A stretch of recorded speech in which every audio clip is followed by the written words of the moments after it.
Shalom, everyone. This is Devorah Kalik from Israel, from Bless Israel Network. I'm going to wait just a few minutes to get started, so don't mind me. Just as you join, just stay on this channel, stay on my page, and we're going to learn a whole lot about Noah or Noach in Hebrew. So hope many of you will join me. I'm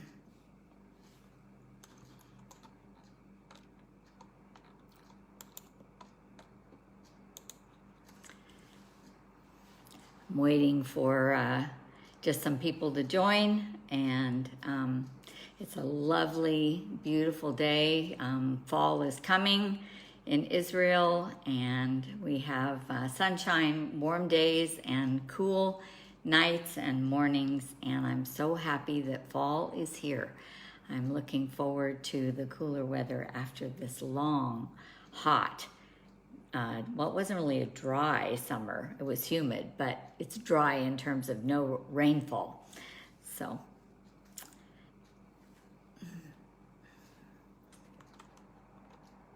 I know it's not a great time for people, so I'm just going to go ahead and get started. It is 4:30, and I'm sorry to do it at such a bad time for people, but Shabbat is coming earlier now, and so I have to get ready. I have to cook my dinner. So anyway, Shabbat Shalom from the top of beautiful Mount Carmel in Haifa. My name is Devorah Kalik, and I am with Bless Israel Network. I want to welcome you to this week's Heartbeat of the Torah, a live what do we call it, untouched up Heartbeat of the Torah on Parshat Noach, or Torah portion Noah. Today we're going to be talking about Noah as a Cheebur. A Cheebur is a connector, someone who connects people, who stands between heaven and earth and connects them to heaven. Everything I'm going to share with you about Noah being a tzaddik, or a righteous person, I have learned in Yeshivat Shuvu from Rabbi Itzhak Shapira. And I hope you will check out Yeshivat Shuvu, and it's, let's see, I think it's, I can't remember the address, but I'll post it. So, by way of introduction, Rabbi Ben Abba said, in the name of Rabbi Yochanan, all the prophets prophesied the good things only for the days of Messiah. And this is in the Talmud in Tractate Sanhedrin 99a. I have said what I will say many times, and what I'll say next, and I've said it many times, but it bears repeating. Rabbi Itzhak Shapira has taught the Torah is not just a history book. The Torah is a book of prophecy. And in my own words, the Torah contains the charter of man's mission in the universe. Bereshit, or Genesis, is the foundational book which reveals to us how to fulfill our mission and how to be restored to our original condition in the garden. As Rabbi Shapira says, the stories therein serve as a kind of a cookbook full of living recipes, which contain the ingredients for becoming a tzaddik, a righteous person, and they contain information on how we are called to live, as the disciples of Yeshua. I need to clarify something. We are not exactly returning to our original condition in the garden. We're not returning to our condition before sin. It's much, much better than that. We're going forward to the garden with our Yetzer Hara, our evil inclination, or what is sometimes called the flesh in the Bible, in the English Bible, with our Yetzer Hara within us. We're going to the garden with a predisposition to sin. The difference is that now, in this present state, we are able to choose to love and serve God with our free will. While sin exists and while we have a bent toward sinning, this is what really pleases God. And contrary to what we have been taught, God is not expecting perfection, but rather that we associate ourselves with the perfect one, Messiah, the righteous one, and that we choose to love and to serve God while we're battling sin every day. The garden that we are headed toward is much, much better than it was in the beginning. I know that may be hard to believe, but this is what the scriptures teach us. Our Messiah is the perfect picture of a tzaddik. He is the tzaddik. How do I know that? Because the Bible tells me so. A tzaddik is a righteous person, as I said earlier. In our Bibles, it's sometimes translated as saint, but that's not really what it means. A tzaddik is someone who God considers righteous by the way they live. Now, in Jeremiah 23:6, our King, our Messiah, it says, will be known by the name Adonai Tzidkenu, the Lord our righteousness. Following our Messiah and doing the things he did will transform us into a little Messiah, small m rather than big M, to the world around us. Our righteousness is in him. Well, what kind of characteristics does a Messiah exhibit? Today, we will learn there are 7 ingredients that get boiled down to all the things that we know in the Bible and the Bible teaches us, that go into our recipe, if you will, of making a tzaddik, a righteous person. Of course, if it's a woman, it's a tzaddikah. These characteristics are revealed to us in the people throughout the book of Bereshit or Genesis. Today, we're only going to briefly look at the list of 7 characteristics, and then we'll go into more depth on one of them, which was exemplified by Noah. But before we do that, let's look at a few similarities between our Messiah, Yeshua, and Noah. It says in Genesis, this is the account of Noah. Noah was a righteous man, blameless in his generation. Noah walked with God. This is Genesis 6:9. Like Noah, Messiah also stands alone in his generation as a righteous and blameless man. So now we're talking about Noah as a Messiah in his generation. A Messiah, a little m, not the Messiah. The sages, our sages of blessed memory, have written about the name Noach being related to Messiah. Noach means comfort or rest. In Lamentations 1:16, Jeremiah the prophet speaks of the Menachem who is far from me. Menachem means comforter. And the Jewish sages say this is a title for the Messiah. Interestingly, when referring to the coming of the Holy Spirit in John 14:6, Yeshua told his disciples that, quote, the Father will send them another comforter. The word being used here is the Greek equivalent for Menachem. Since Yeshua said that the Father would send them another comforter, this means that Yeshua served in that capacity up until that time. He was the comforter on earth. Thus, like Noah was for his generation, Messiah is our comforter. In this Torah portion, God explains his perspective to us. The earth at this point, the Torah tells us, is corrupt, and God is severely grieved that he created mankind. He declares he is going to judge the entire world by destroying it and all mankind with a flood. Only those who heed the warning, repent, and enter the ark will be saved. The old saying goes, the more things change, the more they remain the same. In other words, nothing has changed since Noah's day. There's nothing new under the sun. Humanity is still corrupt.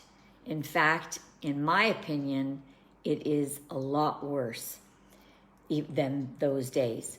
Even those of us who believe, sometimes we commit the most grievous of sins. Paul writes in Romans 1 how corrupt and wicked humanity is, and God is completely justified in his righteous judgment of us. We will all one day stand before him to be judged. It's a mistake to think that we won't. And his divine justice requires our destruction. If it weren't for our comforter, our Menachem, we would all perish for eternity, and rightly so. Isaiah, the prophet Isaiah wrote, "There is not one of us righteous, no, not one."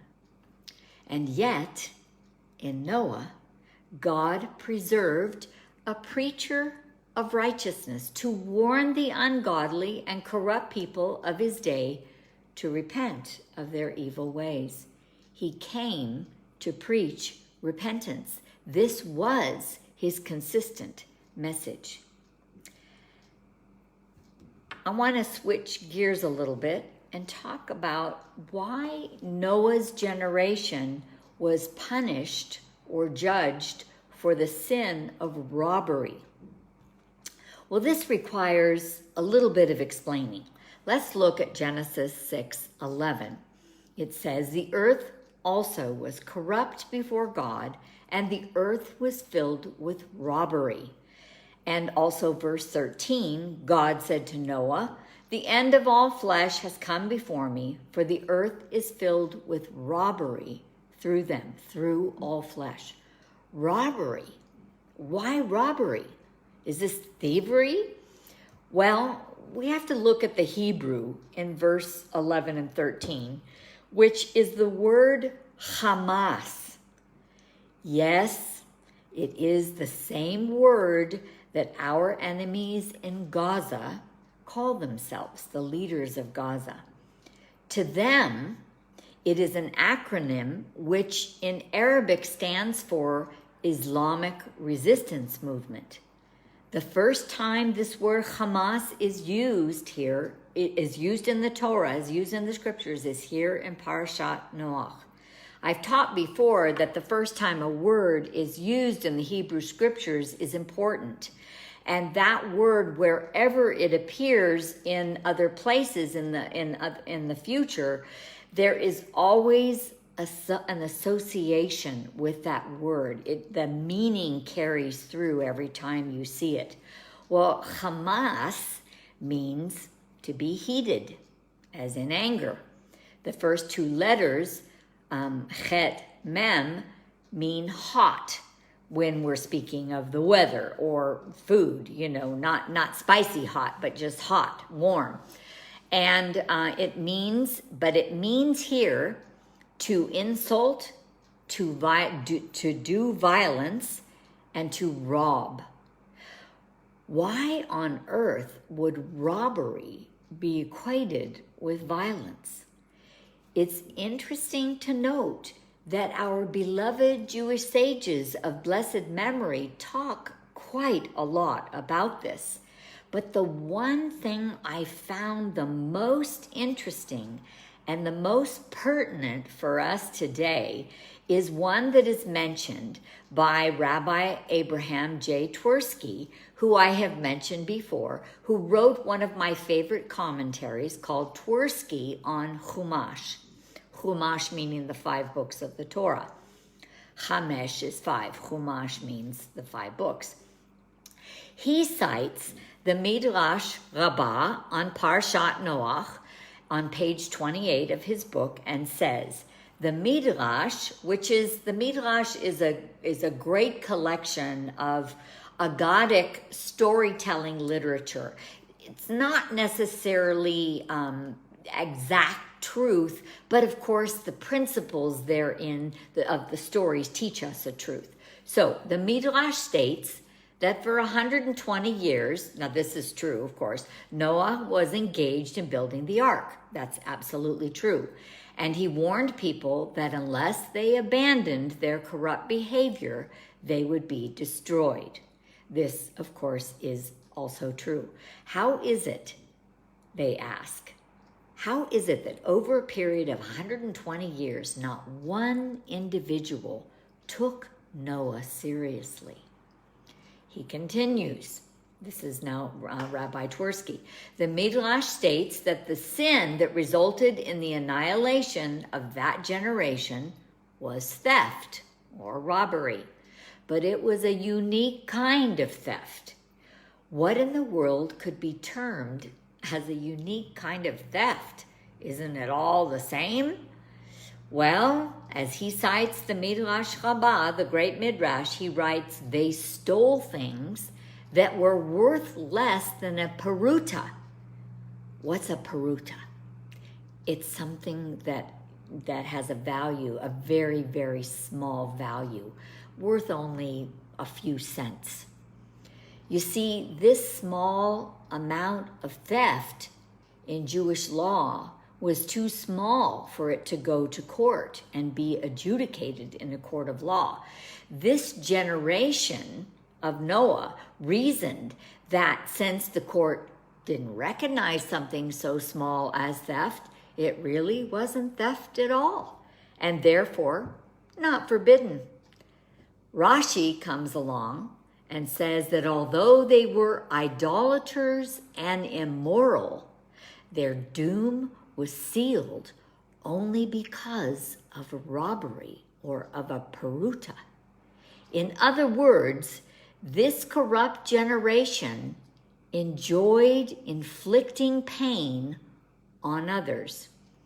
The Midrash, the story in the Midrash explains that a man would be selling his wares in the open market, like a container full of lupines. Lupine is a pretty flower that you've seen. They're kind of tall like this and on a long stem. Well, he would be selling his lupines in the open market, and someone would come along and take less than a peruta worth of flowers. And then another person would come along and he or she would take less than a peruta worth, and so on, with each taking up to the maximum amount that the owner could not take back by law until his container was empty. This is in Genesis Rabbah in Noach, Parshat Noach, in chapter 31:5.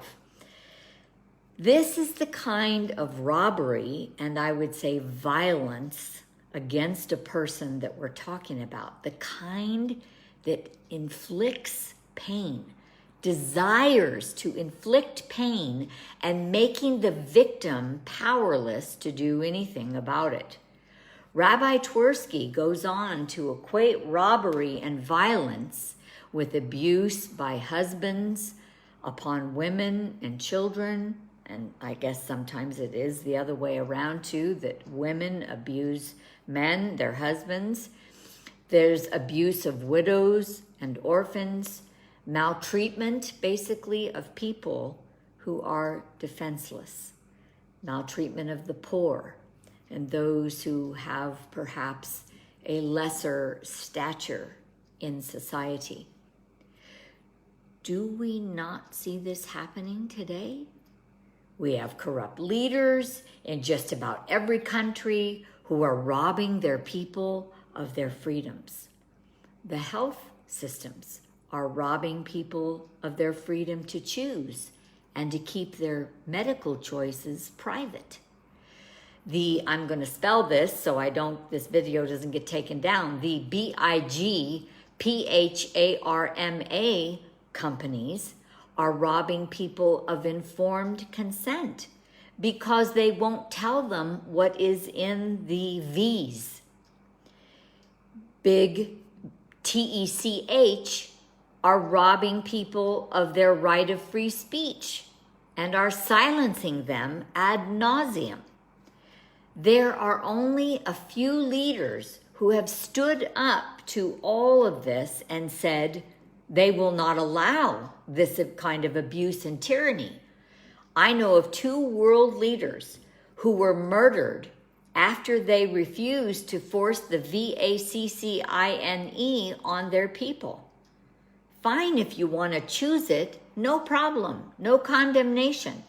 But if you don't, should they be forced? This is medical tyranny. Yeshua said the time before the end would be great distress, unlike any that has ever been from the beginning of the earth or from the beginning of time until now. Now, that's in Matthew 24, verse 21. The word for great distress in Hebrew is tzara gadolah, which means great trouble, great trial, great sorrow, such as sorrow and trial that causes great pain. In the Mishnah, another Jewish, highly valued Jewish piece of literature, in Tractate Sota 9, it says the generation before Messiah comes is described like this. In the times, and listen carefully, in the times of the approach of the Messiah, impudence will increase and high costs will pile up, and the government shall turn to heresy, and there will be no one to give reproof, correction for this. The meeting place of the sages, it continues, will become a place of promiscuity. This is going on now in Israel. And the Galilee shall be destroyed. There are many kinds of destruction, and corruption is one of them. People will turn away, the sages continue, from the wisdom of the sages. Their words will be negated and viewed as apostasy. And people who fear sin will be held in disgust, and the truth will be absent. The youth will shame the face of their elders. The elders will have to stand up in respect before minors. Normal family relations will be ruined. A son will disgrace a father. A daughter will rise up against her mother. A daughter-in-law against her mother-in-law, and so on. And then there's this last saying, this last sentence. A man's enemies will be the members of his household, and the face of the generation will be like the face of a dog. Wow. What does it mean, the face of the generation will be like the face of a dog? Well, Rashi, the French commentator of the Middle Ages, a rationalist, comments that the people will be literally similar to dogs, and that the people of that generation, sounds to me like this generation, will not feel shame over their behavior or of others' bad behavior. The Chofetz Chaim, another great sage, I believe he's part of the Rishonim, the later sages, explains that when a dog is hit with a stick, he attacks the stick to stop the attack, not realizing that someone else is holding the stick. Just so, the generation of the Mashiach's arrival will be lacking in understanding and reluctant to do teshuvah, repentance, unwilling to attribute their difficulties to the hand of Hashem, the stick of Hashem in a sense. It really grieves me, my friends, to say this. I don't know of any ancient descriptions which describe our generation so accurately. Hamas, robbery and violence. These are accurate words which summarize all these things that the sages have said. Let me share one last insight through Gematria. I shared in my message this last week that if you took the VACCINE because you have health issues or you wanted to protect someone you live with who has health issues, I personally don't see any issue with the VACCINE. If, however, you are taking it because of fear, or you want to get your life back to normal, or you are angry with or treat abusively those who did not take the V, you are in trouble. Last week, I said that these reasons are a form of idolatry and a lack of trust in God that are leading to separating us from others in our circles, in our families, in our friendships, in our communities. This is what we call baseless hatred, and it is a form of idolatry. Let me prove it to you. The VACCINE is called chison in Hebrew, spelled chet, yud, samech, vav, nun. These are Hebrew letters. The phrase chison kovid hazeh hevel, this COVID VACCINE is useless or is vanity. It's not the V per se. It's our heart attitudes about the V. And if those who have taken it think they are superior or a better human being than those who aren't, you're in trouble. You're not in trouble with me, you're in trouble with God. And the reverse is also true.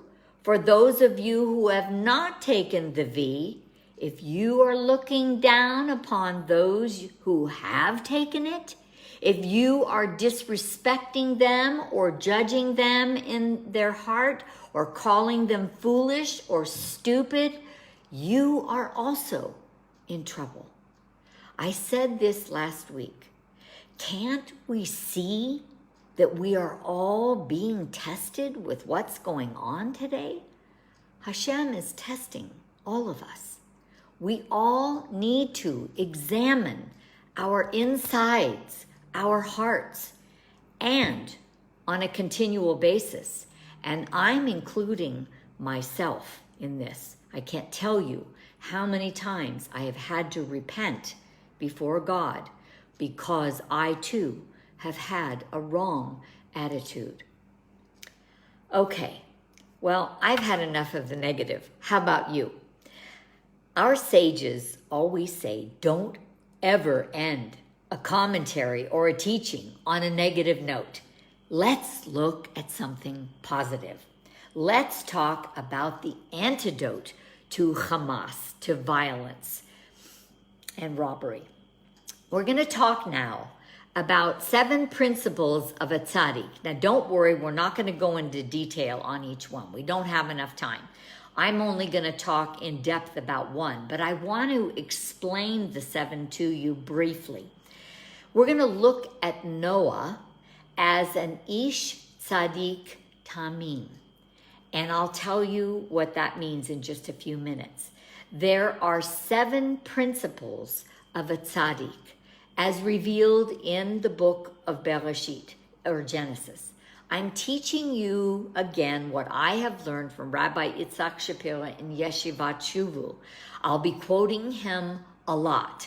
So I'm just giving credit where credit is due. I will briefly define these 7 qualities or principles of righteousness, of tzedakah, and then we're going to spend, like I said, time on the first one by looking at Noah. The first quality is a cheebur. A tzaddik, a righteous person, is one who is a connector between heaven and earth. No matter his personal circumstances or her personal circumstances, he or she will remain obedient in their service to God. They or he will bring redemption to the world around him, regardless of his external circumstances. Arevut. A tzaddik is one who will act as a guarantor or a surety, sort of like insurance for others. He will carry others' burdens. He is willing to be perceived by others as a lawbreaker or sinner in order to be that guarantor for others. Our father Abraham best demonstrates this principle in the story in Genesis 14, where he goes to war with the 4 kings in order to rescue his nephew Lot. The third is called Eshel. Eshel is an acronym for someone who practices Jewish hospitality. Now, Jewish hospitality and regular hospitality are kind of different. Well, they are different. Jewish hospitality is satisfying physical hunger with food, satisfying spiritual thirst with teaching about God, and satisfying emotional needs, love and support, by discipleship, by sticking with the person until they're ready to go out and disciple others. A tzaddik is one who lives an active faith and who always seeks to capture every opportunity.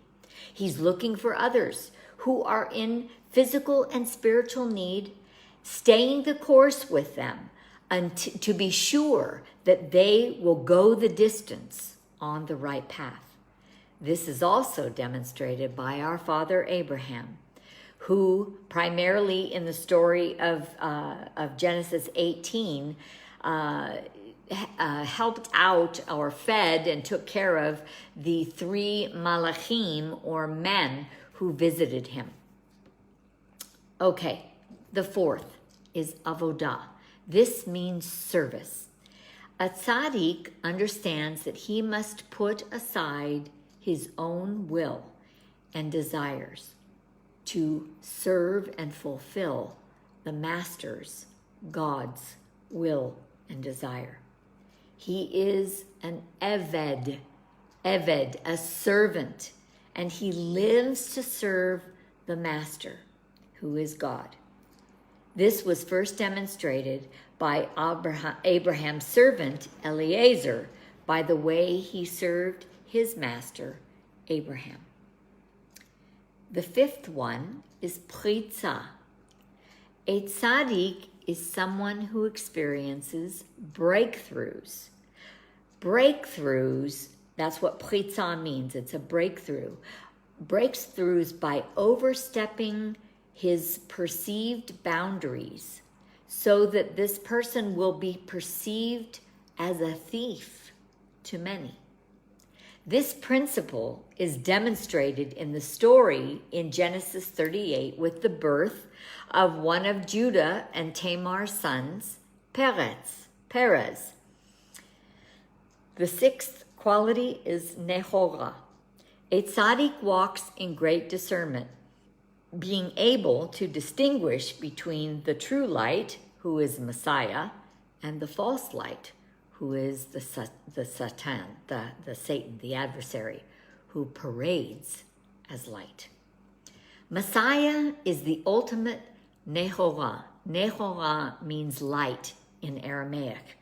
And just as the ceremony of Havdalah separates, that's what Havdalah means, separates Shabbat from the common days of the week, a tzaddik must be separated from the world and be able to discern how to separate the darkness and light that is a part of his everyday walk. The last quality is zanav lerosh, leadership. A tzaddik is a leader who's willing to die for the gospel. He's willing to give whatever's required at great cost to himself in order to advance the true besorah, the true gospel. A leader is someone who is able to lead others while he or she is following the Messiah. Hashem often picks the least likely, like Joseph or David. A leader isn't born. A leader is transformed. Okay, let's get into more depth on Noah. What is a cheebur? Well, the word means to be yoked, joined together, or connected, or can mean all those things. It's the same root word from which we get chaver, though it sounds a little different, meaning friend. Cheebur means we're really joined with someone, like when two people get married. It is a deeply intimate and close connection. This is the kind of relationship that our Creator, our Abba in heaven, wants to have with us. A tzaddik or a tzaddikah, a feminine tzaddik, is a person who has an intimate connection with his or her Creator. Our God is a God of intimacy, and He wants you and I to be stuck to Him like glue. He wants a cheebur with us, like in a marriage. We clearly see when Hashem created man, He wanted this cheebur with man.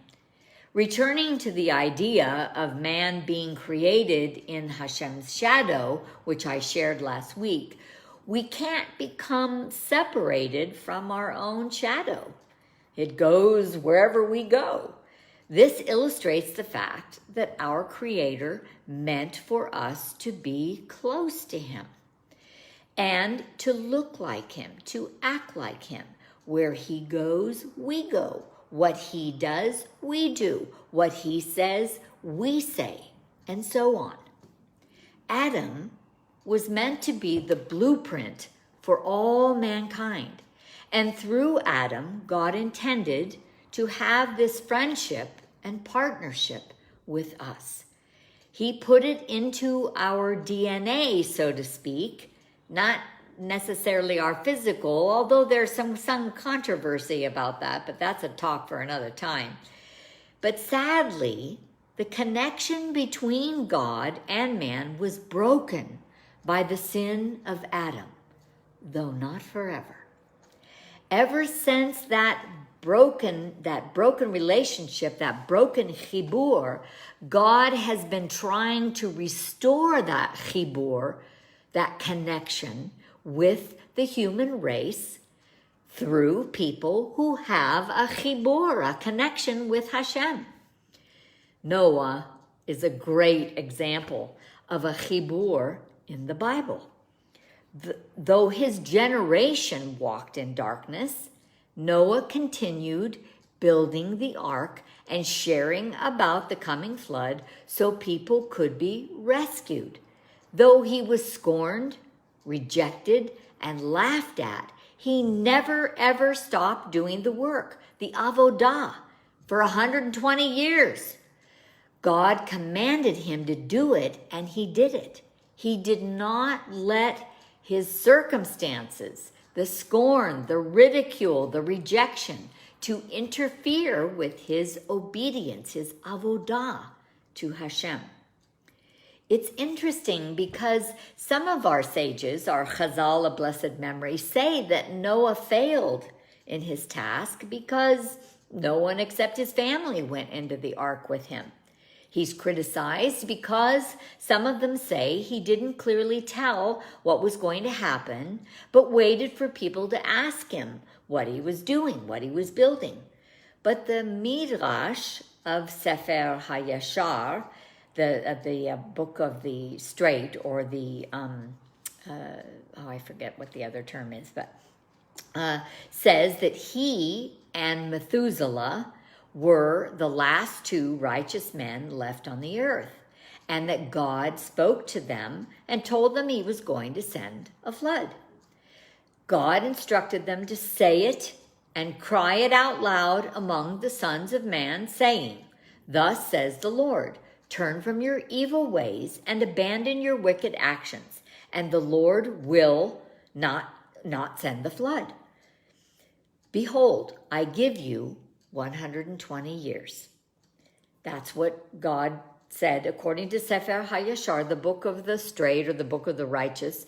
That's what he told Noah and, I guess, Methuselah.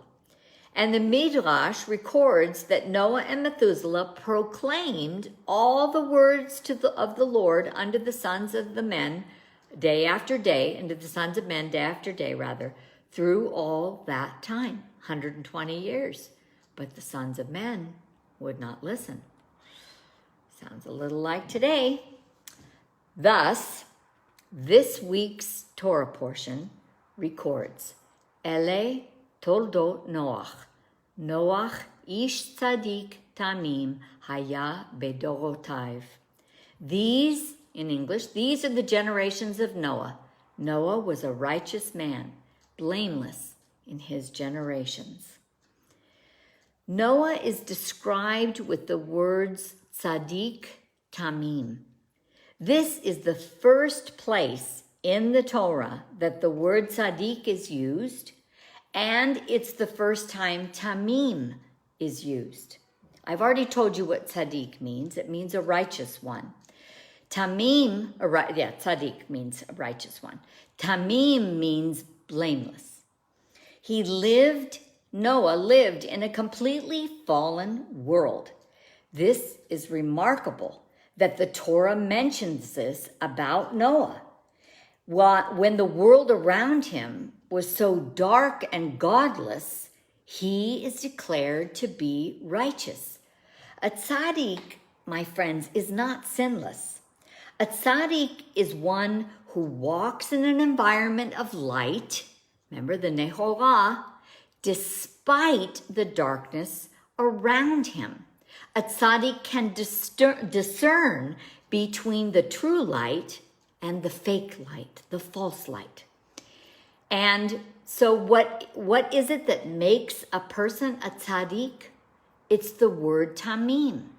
He comes in a blameless way to Hashem like a child.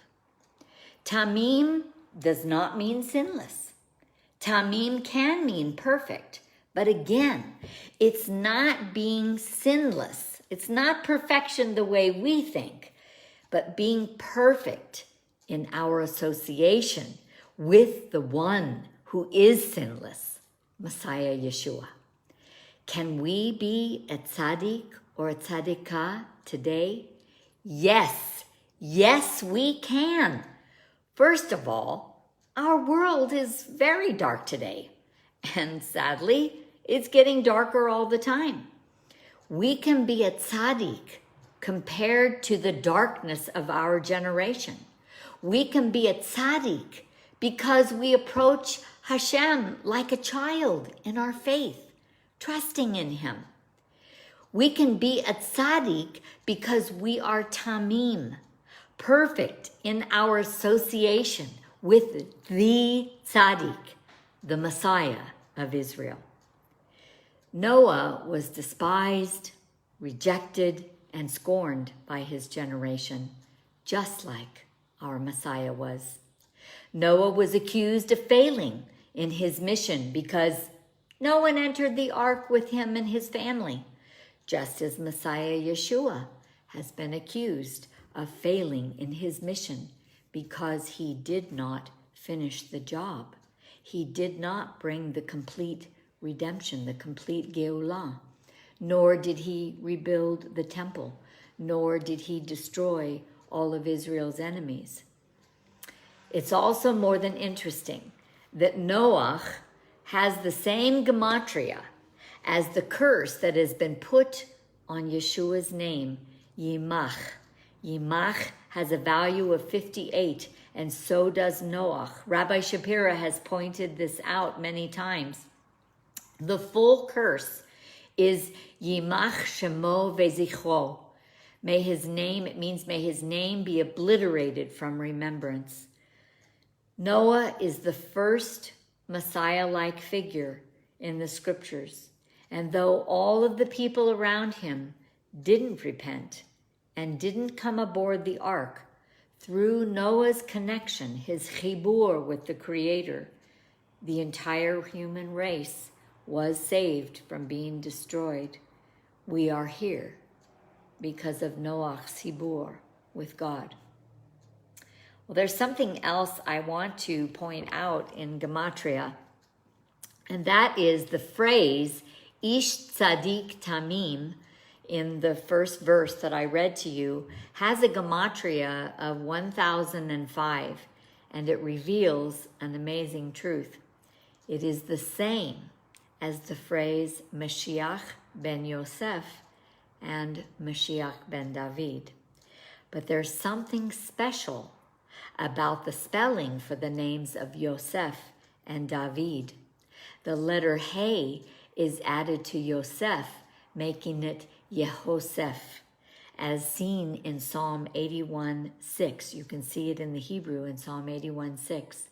And the letter Yod is added to David's name, as seen in Amos 9:11.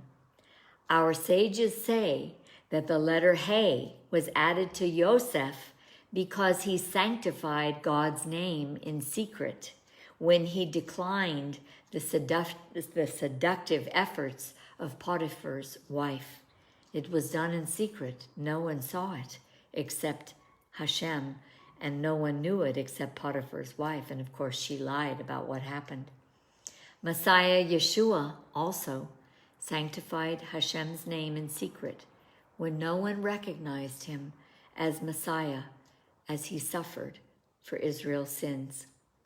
The letter Yod is added to David's name. Normally it's spelled Dalet Vav Dalet without the Yod, but in Amos 9:6 it is, or 9:11 rather, it is spelled with the letter Yod. And so the letter Yod is added to David's name because Yeshua, in his role as Mashiach ben David, will restore the fallen tabernacle of David, referring to the kingdom of God, the kingdom of the Jewish people, the kingdom of Judah. These changes signify the Messiah finally reaching his fullness, meaning the completion of his mission. He didn't fail. It's just that he wasn't in his fullness when he came the first time. He chose to fail in order to bring about the complete redemption through Mashiach ben David. The conclusion of Olam Hazeh, this world, is the beginning of the Olam Haba, the world to come.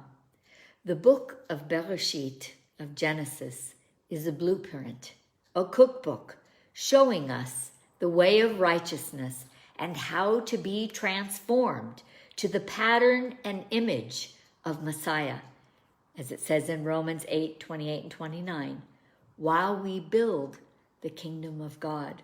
And as I said earlier, while we have a Yetzer Hara, while we have an evil inclination, the flesh always trying to seduce us and tempt us to sin. Why? Because we're doing it with our choice this time, our free will. We're going forward to the garden. It'll be better than it was in the original creation. Walking in the footsteps of our fathers and mothers and all those people in the Torah is walking in the footsteps of Yeshua. We should learn from these people who loved Hashem and who proved it by leaving us a legacy of greatness and passed, sometimes failed, but then later passed all the grueling tests that they faced. They pursued righteousness in all they did. And when they failed, they repented. They picked themselves off the ground and they started again. They were not always perfect in all their actions, but they were perfect in their association with the Holy One of Israel and in their emunah in the coming of the Messiah. They were born to be transformed into a Messiah, a little m, for their generation. What about you? It's no accident that you're hearing this message today. You were born for this time, for this generation that has the face like a dog, because there's something in you that can be a change agent in this world and the little world where you and I live. We each touch people. We have a little world that we can be a little Messiah in. God has put something in you and in me, something that will help us to rise up and be a Messiah in this generation. All you need to do is believe it and then act on it, just like Noah did. Well, if you want to learn more about Messianic Judaism, please visit us at www.blessisraelnetwork.com. You can subscribe to our YouTube channel where there are many teachings like this one to strengthen and encourage you. And you can also connect with us on Facebook. And if this teaching has blessed you, please consider sharing it with others, and also please consider becoming a partner with us and making a regular donation. No amount is too small. As always, if you have any questions, please don't hesitate to contact me. You can go to our contact tab on our blessisraelnetwork.com website, or you can also go on Messenger and send me a private message if you would like to do that. Let me spell out our website. It's www.blessisraelnetwork.com. I'll put it down below the video. So, until next time, I pray abundant blessings upon you and all your loved ones and all your friends, everyone that's in your life. And I wish you Shabbat Shalom from Israel. Litraot. Until next time.